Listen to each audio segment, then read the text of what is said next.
And the caveat to that is most people will go, I'm going to stop judging myself. And then the minute judgment comes back in, they use judgment to get out of judgment.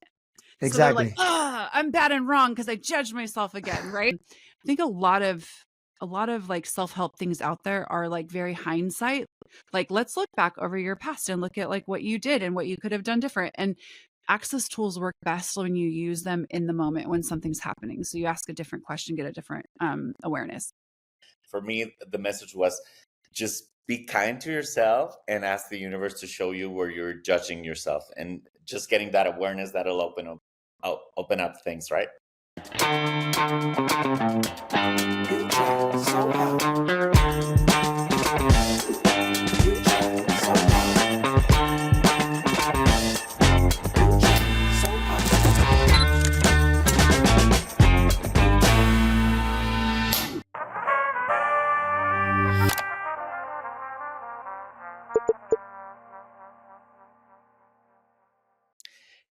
Feliz 2025, feliz año nuevo. Es un año increíble, yo creo, para hacer muchísimas cosas. Feliz año nuevo, manito. Gracias, manito. Igualmente, feliz año. Feliz año. Oye, estábamos tú y yo platicando de con qué episodio arrancamos el año, con qué energía queremos arrancar segundo acto para este 2025. Y pues estábamos hablando de hacer propósitos de año nuevo y esas cosas, ¿no? Sí, y justamente hablábamos de como de programar nuestro año para ver qué tantas cosas queremos lograr, para ver qué nuevos objetivos nos queremos poner, qué nuevos hábitos queremos crear. Pero luego tú me dijiste algo que me llamó mucho la atención acerca de qué pasaba si cambiábamos un poquito nuestro punto de vista con esta programación del año, ¿no? Sí, justo. Es que he estado platicando y tomando muchas clases con una de las invitadas que ya hemos tenido en el podcast, que es Sarah Grandinetti, que está aquí con nosotros. Hola, Sarah. Hi, Sarah. How are you? Hello, Sarah. Happy New Year. Hi, guys. Happy New Year. Super excited to be back here with you.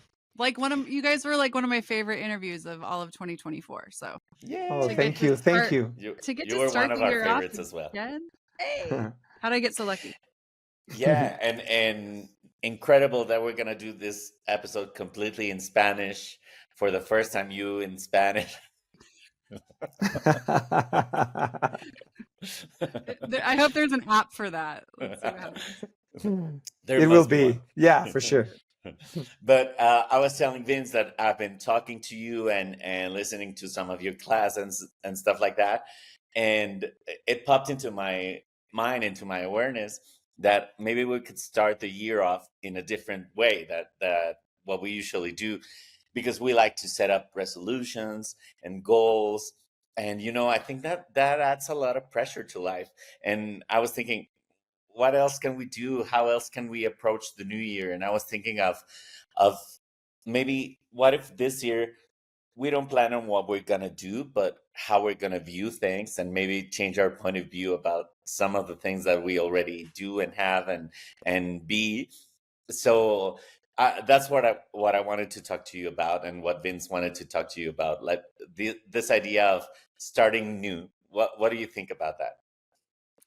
Well, I think a lot of people, when they go to start new, the first thing they start to judge what already was.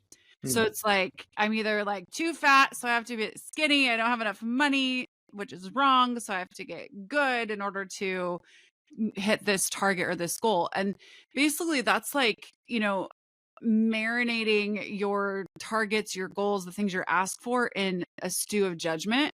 So you have to then, in order to kind of navigate that path, you have to stay always judging you. So did I lose enough weight yet? I want to be this amount, but I'm judging where I've gotten or haven't gotten yet. And that's a tricky path. And some people it works for. So if you're somebody that that totally works, keep doing it. You go, girl or boy. But for a lot of us, that we call, like, in access consciousness, we call as humanoids, that like create differently than others, are always like looking around at why other people are having success and wondering why we're not.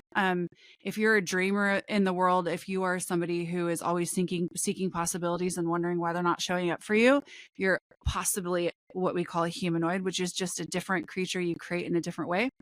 Judgment doesn't work for you.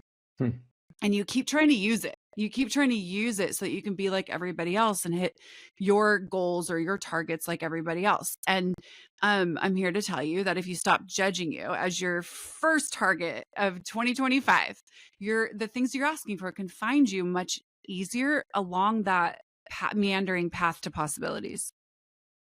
And what would be like the first step to stop judging yourself? Because you're so on a habit of judging yourself and touching guilt if you don't achieve the things you wanted to do or something. How can you let that go, first of all? Yeah, that's a huge question, Vince. We need like 14 more episodes to even like scratch the surface of it.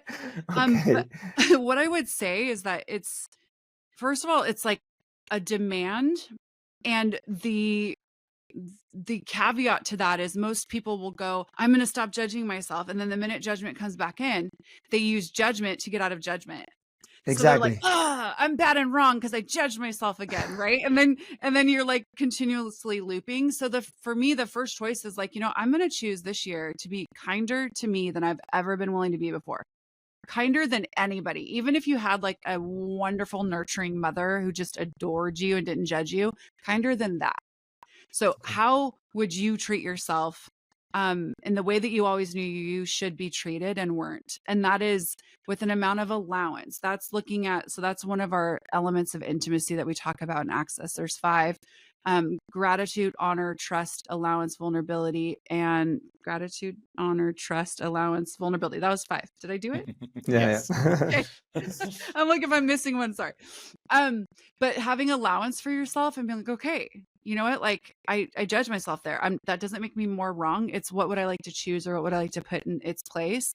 And then you just ask, you go, hey, universe, show me where I'm judging myself, not to smear your face in it so that you can be aware of it without judging it. And then you start to just make a different choice in the moment. I think a lot of like self-help things out there are like very hindsight.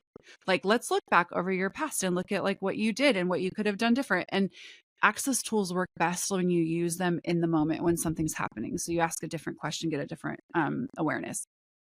Yeah, and it also feels like a never-ending battle if you start digging your past and whatever. Like, you're never gonna stop because there's so many things that happened and could have gone differently and whatever. And sometimes you're like, no, but right now, why do I do right now? And I love that. So for me, to recap that, for me, the message was just be kind to yourself and ask the universe to show you where you're judging yourself, and just getting that awareness that'll open up things, right? Yeah. And basically any judgment. So most people are like, judgments when I'm thinking I'm bad and wrong.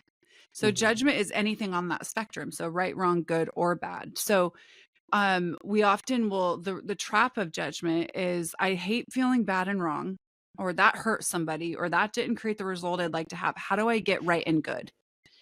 And right and good is only available if you have bad and wrong. So True. Right. So like darkness only is dark because we know what light is. So if you drop, it's not doing one in favor of the other. It's getting aware of the whole kind of spectrum of where if you're targeting right and good, you're actually staying tied to bad and wrong. That's the like weird dystopian type of situation that we have here in this reality. So what does it look like to have the allowance, the space, the lack of judgment, the like inquisitive curiosity that you could have about your choices and be like, wow, what was I aware of when I chose this? Ooh, I thought it was going to create that, and that is not what it created. What would I like to create now? And being kind to you along the way. Yeah, and open yourself to the possibility that, as you said, things are not black or white or right and wrong. They just are. This is what it is, and start from there. I love that. Yay. And it's like letting go. No, I mean, let go of many things. First of all, judgment. what other things can we let go? Mm. There's a big conversation that's happening right now within Access Consciousness about stories. And it's been so enlightening, like from a, like, you know, like a childlike wonder, a curiosity, you get a new toy, you get whatever you enjoy. Like, I know, Vince, you love to ride bicycles, right? Like you're Yeah. ride bicycles. Yes, I do. Right. So you get like, you either get a new bike or you get a new thing for your bike or for your ride, and you get really inquisitive and curious about it. And so the excitement around stories for me is like, wow, this goes like really deep. And also it is so fun to like uncover it like its own unboxing, you know, because we've been taught who we are based on a story that was written before we were born. Like your parents came together, they created their story, right? And then they had a projection of your story, what it was going to look like and what they wanted you to be when you grew up, all the things, right? And then you kind of just fit that character. And that character comes with lots of different attributes, lots of different like beauty. And then also, you know, how a character in a film, you know, will have its high and its low, you know, the story. Yeah, the dark night of the soul and everything. Yeah. Yeah. Because I was telling Vince about stories before, and it's funny because he's studying screenwriting course, and he's starting to write his own scripts and all that. So I was like, it has to do with that. Yeah.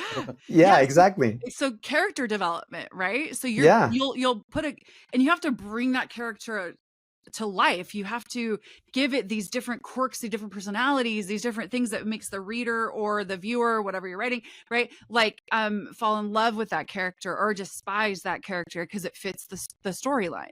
So if you look at our lives, like so much of that is based on like who, what, where, when, why we were born, you know, what our influence was. And so then we take that character.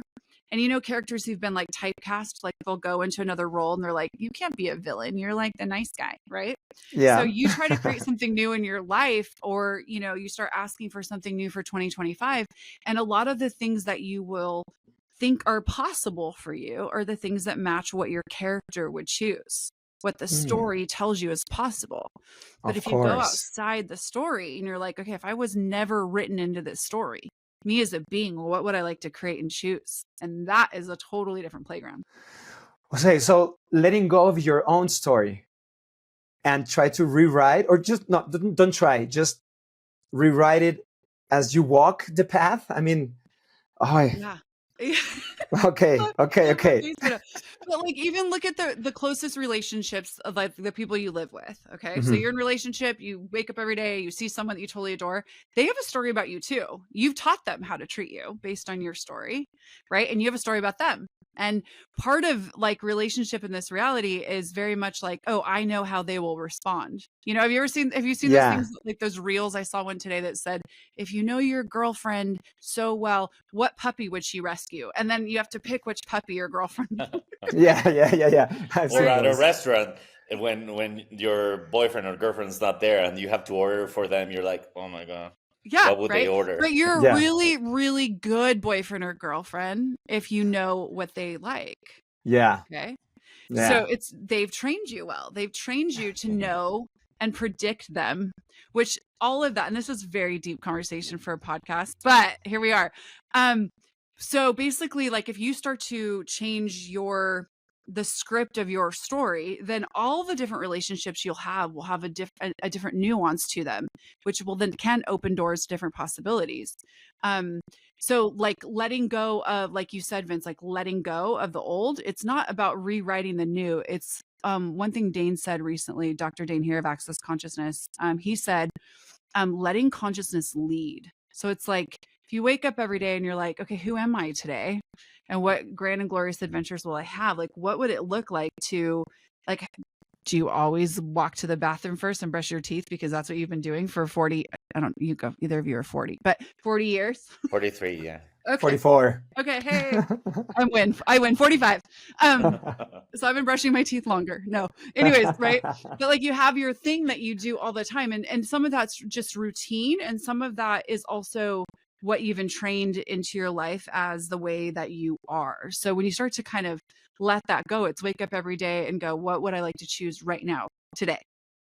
And it just becomes a different adventure. And then following the energy is another tool that we talk about in like the foundation class that we're doing coming up in Mexico City, is then you start to engage the energies of your life. And it doesn't look the same as having goals or having resolutions. It looks like, what energies would I like to include?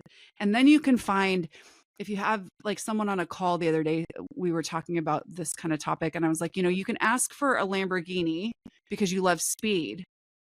But if a Lamborghini doesn't show up, does that mean you can't include the energy of speed in your life? So what else would create speed? And then you include the energy of speed, and then the Lamborghini can show up. It's like very different way of creating in the world. Gotcha. Yeah, and I think that's the main difference that I've seen with Access and other tools that talk about manifestation, because I tried that for a lot of years, and I was getting very frustrated because things weren't showing up in my life. And I was like, but I'm doing the work, I'm visualizing, I'm vision boarding and everything like that, and why is it not showing up? And then what I realized is that I was so fixed on that specific thing and having it show up in that specific way that I wanted to control it so much, even though I wasn't controlling it. Yeah. I was like, yeah, you can do it, universe, but I'll tell you how. Yeah, I relate to that. And then once I was like, oh, fuck it. What can I be today? What can I enjoy today? And things started showing up easily and without me having to control any of that, because you have to understand that the universe knows better. It knows whatever you want, and it's willing to provide you with that, I love that. Totally. Well, also it's so funny because there are a lot of creatures on this planet asking for greater, right? So the universe like often needs to like maneuver and place, like everything needs to shift and change. So we're like, it has to come right now at this time. And if it doesn't come, I'm going to start doing judgment of me and of the universe. Right. So then you actually build the separation, like with all those blocks of judgment, you're actually separating from the thing you'd like to have and it showing up. And so in that control, you're totally missing the possibility that the universe could actually take what you're asking for and go, oh, you know what, I got greater for you, big guy. Like this is coming and it's going to be greater than what you even knew you could ask for. But you won't allow for it because it's not looking exactly like you think it should look. I'm totally guilty of that. Yeah, me too. And most of the time when it finally shows up, it's not as you imagined, but it's way better. It's like, of course, this is what I wanted, but it's not the way that I wanted, but it is, it's, Totally.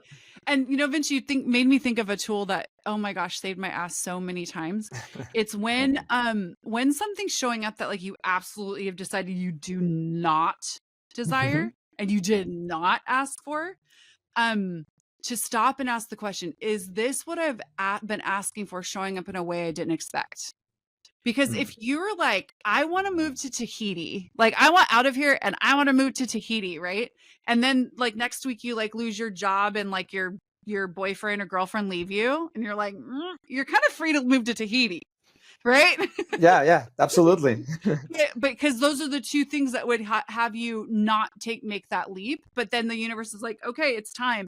And the bottom drops out of everything. And you're like, oh my gosh, that is now a possibility because, you allowed for not to try to put all the pieces back together, but to realize that the crumbling of the foundation of your reality is actually the invitation to create something different. And so we miss it a lot of the time if we're like, moving to Tahiti means I'm taking my job with me and my girlfriend or boyfriend and we're moving together. You have this idea of what it's supposed to look like rather than what can create greater. Yeah.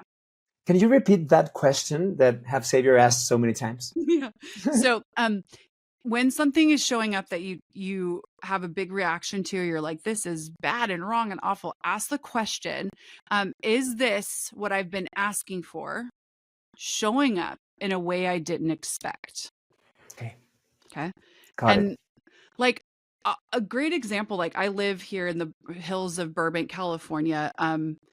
big, huge houses. I used to drive by the freeway here and look up, and they have like a big B for the city of Burbank on the hill. And I would be like, someday I want to live up there, you know? And but I couldn't fathom how that would show up. Like I was paycheck to paycheck, didn't have 2 pennies to rub together sometimes. Like I was on the struggle bus big time.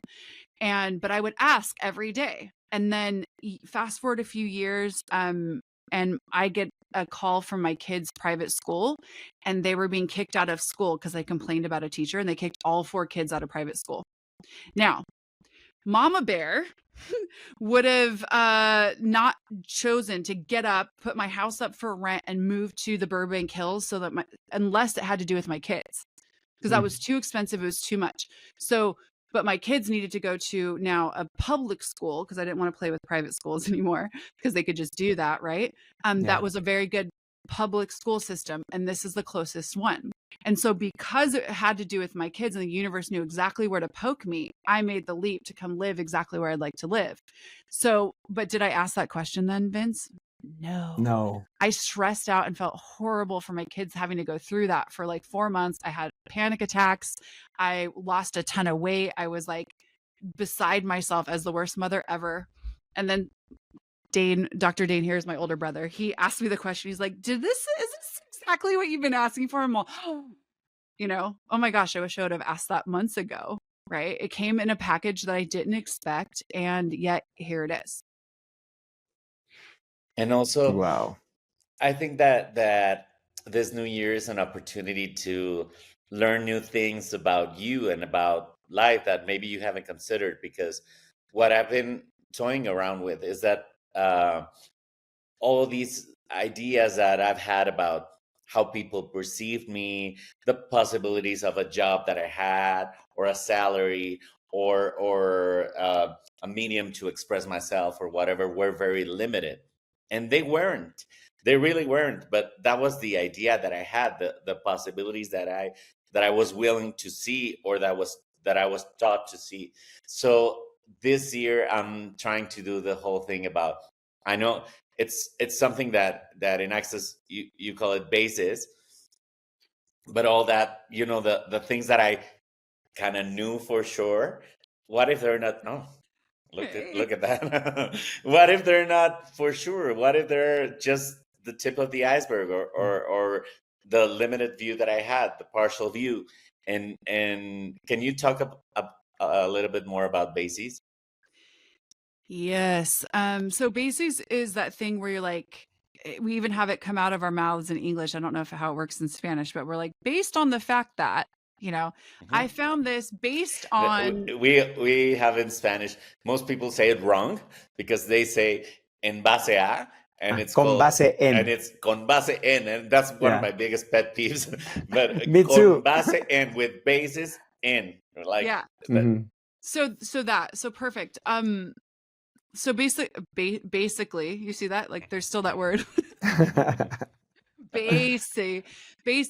So what got explored this year or last year in 2024 is that you have a lot of like foundational things that you've made true, and that you don't question. So that is like sitting underneath everything. So based on your religion, based on your family, based on your point of view about you, based on your idea of how the universe works, based on so then nothing can ping off into a greater possibility based on the soil that you're basing everything else on. And you're trying to grow something different, but you're basing it on something that is actually a lie or not true for you. And so it kind of, like you said, like I was doing the work, I was doing the manifesting, I was, you know, and things aren't showing up. Well, how much of that manifesting or vision boarding were you doing based on how someone else creates, or based on how someone else said it would work, rather than what will work for me? And that in and of itself is also, you know, a big deep dive to do. We probably need 14 more episodes for that as well, because there are so many things that you haven't even come to realize that you have based your whole reality on. But do you think starting in a starting point that someone teaches you how to do things that works for them, I mean, how can I, ¿cómo lo digo? Like that can be a starting point for you in order to know what works for you. Yes. Do you know, so Access talks about how you can do the same thing, but from a different place and it'll create a different result. So if you and I both go to a cycling class, watch this. Okay. Based on your experience, based on what you know and your enthusiasm for cycling, we're going to have a totally different outcome because you're Yeah. you, I'm me. But if I go there with the idea that because I am going to do it the way Vince does it or the way that the instructor does it or whatever, that I will achieve the same thing Vince will, that's not going to be true for me. But I can sit and I can judge myself all day long that I haven't achieved what Vince has achieved in cycling. Right? Like that. Yeah. Like if I went to an acting class with Alan, that would also be hilarious. Okay. Like, you know, cause that's not where I've put my time and energy into what is my capacities. Okay. But I could probably take you both to a hairstyling class and we could kind of see who, you know, comes out on top there and how to cut hair. Right. Cause that's where I put my time and energy. That it's all to say as an analogy that in the world, like Alan could be like, oh, I'd like to have more. What are other people creating? And they go, oh, well, I do this manifestation thing. And someone else says, I do this access bars thing. And someone else says, I use Reiki. All things that you can add and create. But if they're not what actually is going to inspire you, then you're kind of just setting yourself up for a place to judge yourself as not getting it right like everybody else. Back to the judgment thing. Okay. Cool. Okay. Yeah. Gotcha. So being inspired, it's very different. And I say a lot, I've facilitated a number of classes around competition because it's so interesting how people, when we're little kids, we get inspired by our friends. Like you're a little 8-year-old and they're like, watch me climb this, you know, tree. And you're like, oh my gosh, that means I can climb a tree. And you go climb a tree. Right. And then at some point there's this place where inspiration turns into competition. And now it's like, I can do it better than you. And you used to just go, oh my gosh, look what he's doing. I wonder how I could do that too. Or how that would work for me. Oh, then you go to climb the tree, the metaphorical tree of your life, and you're climbing it and you're learning things about you and things that you didn't know that you knew every, you know, limb that you grab onto. So I say that because somewhere inspiration gets really tweaked and weird. But if you allowed someone else's experience with something like cycling to inspire you to what you know about it, then you're constantly opening doors that other people can point out for you. But you are going into it as how does this work for me? And how do I expand on it from what I know? Okay. Yeah. You have to change also, the point of view. Yeah. And I also think that most people's resolutions or goals for the new year have to do with competition as well. Like we're constantly comparing ourselves to others, you know, like I want to do what he did or what she did or what he achieved or how he achieved it or whatever. And I think that's really freeing to know that you can get to different things, similar things, or that vibe in the same energy, but not the same way. And you can do it on your own terms. Totally. Right? And there's a moment right before somebody goes to compete that is called inspire. There is a moment you've been inspired, but you don't know what to do with that vulnerability to go, oh, they have the body I desire or the relationship I desire, or you don't know how to do that. Because in order to do it, you have to have a lot of amount of vulnerability and excitement. We call it an access generosity of spirit, like an excitement for someone else to have something. And so because we haven't developed that we're entrained kind of out of it, that like to each his own, go get your piece of the pie, you know, like that type of separation stuff has been kind of drilled into us. Only one prize at the end of the race, you know, all those things, right? That you start to like turn down your awareness of your enthusiasm for other people to achieve and succeed. But I would ask any of your listeners right now, and we can all do this, like look at a moment recently where you saw something or someone having something that you would like to have, and where you might have gone to, oh, why don't I have that yet? Or why isn't my body looking like that yet? Or why isn't my bank account looking like that yet? And you tweaked it just before, I promise you can go just before. There's a nanosecond we're skipping over to go into that reality of compare and compete, that you were actually inspired knowing it's actually possible. that can be created. And if you start to take that even if it's microscopic and you're like, I don't believe you that it's there, Sarah, but you start to pull out the corners of that and expand that in your world becomes so much greater, because people start to become really excited for you to achieve as well, and you to create as well.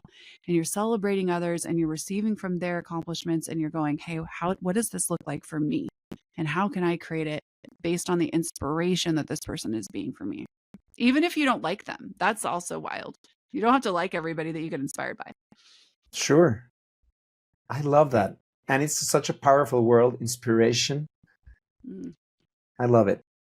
Yeah. There's some other things that I think come into play when you start a new year. And we've talked about personally what happens with you, but you're also our relationships expert. And how do we start the new year? What energy can we bring into the new year when talking about relationships, at work, with your partner, with your family, with your kids, or whatever? Like, what would be some energy or awarenesses that you can bring into the new year? Yeah. Well, I would say our say romantic close relationships, ask questions of the other person about what it is they're targeting. It is so easy. I say this all the time, and it might be like Debbie Downer, but most relationships, maybe not. Well, I'm just going to say it and we'll just see what happens. But most relationships or marriages are, hey, I found someone to stay the same with forever. So I found somebody that matches enough with me, that we like the same things, blah, blah, blah. So neither one of us, as long as neither one of us change, this is going to work. Which is impossible. Right. And oftentimes you'll find someone, and one of the people in the relationship are desperately desiring change, but know that the other one wants everything to stay the same. And then there's this combative thing that happens where it's how do I choose for me and have the change, but then also not dishonor this person that I adore, but really wants to keep it the same? Because for most people, not all, but a lot of people, their comfort in relationship is that things aren't changing and they are the same, and they can trust that and they can control that. And so they have a sense of peace and ease in the relationship. The moment someone else starts to change, you're like, wait, where do I fit in your world if you're not the same person? Okay. I say all that to say, as we start the new year, what would it look like to have intimate, vulnerable conversations that ask the other person, hey, I'd love to know what you're targeting. What would you like to create this year? And how can I support it? And sometimes how can I support it might be just not having a point of view, not trying to stop it. Not, if Vince is I want to, I'm going to use your cycling forever every time we talk. He's going to cycle all around Europe and he's going to be gone for 2 months. His partner might just be cool, go. Not, hey, I need to go cycle with you, or, I'm because that's not exactly what we're asking for either. It's just look from that walls and barriers down and ask that question, hey, what are we targeting? What are you targeting this year? And how can I show up for you? And is there anything that you require from me going forward with our relationship? What does our relationship require? These are questions people stop having when they have tied the knot or got committed, moved in, whatever the significance is in the relationship. They stop doing that because, again, relationship in this reality is based on staying the same. So you stop asking those questions. And then as far as work stuff and other people, I would say turning it up on asking to be more of you, stepping out of judgment, like we talked about in the beginning, and then asking to be more allowance for people to get messy. That is one of my biggest things is where can I support people allowing themselves to get messy and explore? And so inviting to that space, you'll find a lot of people will start to lower their walls and barriers and receive you more. And then you can also, ask to receive them more. I love that. And that is so kind. The way to show someone you love them, just to, hey, where are you going? What are you aiming for? How can I be there for you? I think that's true love, instead of trying to control somebody or yeah, or you have to join their every hobby. You know what I mean? Exactly. Yeah. That would be miserable. Yeah, go do your thing. I'm going to be here. I support you. It's fine. Yeah, go and grow. Yeah. And you can look at, if it's fun for you, like look at what you guys, like if you're in a relationship, like what would be a target as a couple that you would like to do together, like, I have house things that are going on and I've talked to my husband over the last like 2 weeks of holiday or whatever. I'm like, hey, what would you like to create in the house? Like what would light you up to have or whatever, so we can have targets like for the house. It's not that like we have the same thing all the time. It's like, what would create for you, would create for me, and then how do we support that? And that just gives you way more space to explore what it is you want to explore as you, while you're supporting them. Yeah, for sure. And before we go, I want you to talk to us about two things that I think are really exciting, because you're coming to Mexico City again to teach a foundation class. And I want you to talk about what that is and what happens during a foundation class, which I've already done with you, but I'm really excited to do it this time with you. And the membership that you have, because you have a membership where we can get 2 calls with you every month.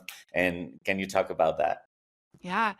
So the foundation class is so much about what we've been talking about. It's looking underneath everything. It's for the brave and the courageous, because it goes in and it kind of rattles up your foundation. It has a manual, but no 2 classes are the same. So it's not like, it's an exploration of everybody who's in there, the questions they're willing to ask, the things that they want to change in their life. And we look at the energetics that are creating it. I'm still shocked that I do this work, because I absolutely was like, tell me how to do it. Give me the step 1 through 10 and I will follow it. And hopefully that will create what I'd like to have. And as I've dove into the body of work of Access Consciousness, seeing how everything is about the energy and about knowing, what energies create for you, and then kind of being willing to clear the ones that are totally stopping you, that you had blinders on, you didn't even know were there. That's what the foundation class does. So it's 3.5 days. You receive a lot of tools, a manual, and a lot of change if you're desiring that. And we also do energetic body work during that class as well. So you learn those tools. And then the Potency Project, where you get 2 calls a month, that's $27 US. And we talk about, being what potency is, because most people have misidentified that as anger, and they walk around very suppressed at the world, when they are actually carrying around the energy that they require to change everything in their life, but they're calling it anger and they're storing it away. So it's kind of a constant exploration of that. And then we have another one that is going on for a couple more weeks, Pragmatic Magic University, that is free for anybody. It's translated only into Spanish. And it's kind of a random come play. And I think we're going to continue it. So cat's out of the bag there, of exploring the tools of Access Consciousness and making them palatable and easy for anybody and everybody to choose. I love that. And I love that it's in Spanish as well, because there's a lot of people that are listening to this or that watch the show that definitely want to explore that, but want to be more in a Spanish speaking environment. So I love that. Cool. I love that. What did you think, Vince, of these tools? Well, I think they're so powerful that I'm, because of you, I'm getting a little bit more deeper in Access Consciousness. Sometimes I don't understand. Sometimes I get it, a little bit, but I've been doing it. I've been asking questions in my journal every day, maybe since the first time you told me about this, Alan. And then I went to Dr. Dane's speech and the course. Class, the class.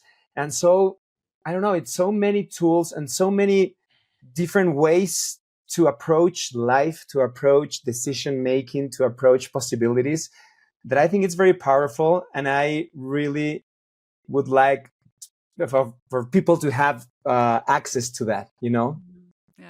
Well, if I could tell you, I don't know if I told you guys last time, but Dane, Dane's my brother, and he first found the tools. And I was very much like you. I was like, well, there's a lot of tools, and okay, I'll be over here and I'm going to take it slow. I took it slow for a very long time. And the tools seemed like they were for a certain species of person that I was not. like I can't explain that, but I was literally like, Dane's always been a little bit weird, right? And it was for those types, whatever that is, I don't even know, but it was my like separation. And so it took me a really long time to maybe wonder if these tools were for me. I wasn't journaling or doing what you're doing at all. I was completely avoiding it. But then when I dove in, saw my life change rather rapidly, very quickly. I was like, okay, there's something to this. Then I committed myself to making the tools pragmatic and easy and digestible, because as I would hear other people, it would like go so over my head, and I'm like, it's too much. Like I can't receive it in the way that I require to. So that's basically what I'm excited about, like with this foundation and all the other things that we talked about as far as like things we have going on, is like getting people like you, Vince, who are like so open and so excited and willing to receive new information. Like you don't have a fight in your world anytime I've talked to you.